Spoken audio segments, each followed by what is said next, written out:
I really like this product.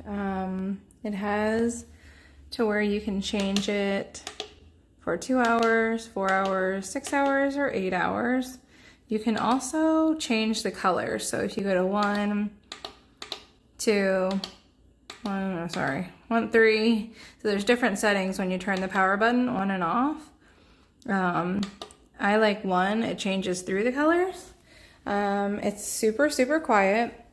I also love that you can fill this up really high.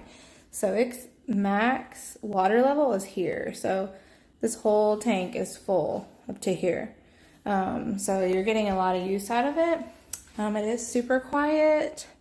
You can see the mist. I really like this product. I think you will too.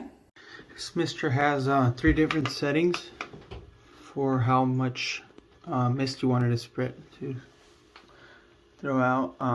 You have your 3 setting, and then your 2 and your 1. And what's actually cool is that it has a little dual.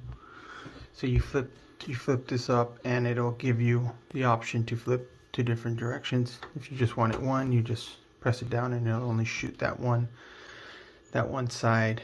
What's actually cool too, that it fits a lot.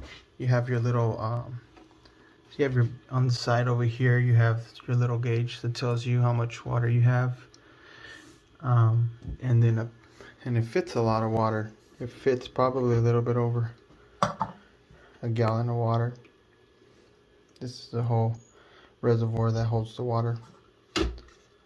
Very cool little unit, very portable. It's kind of a small size, which is great. Highly recommend it.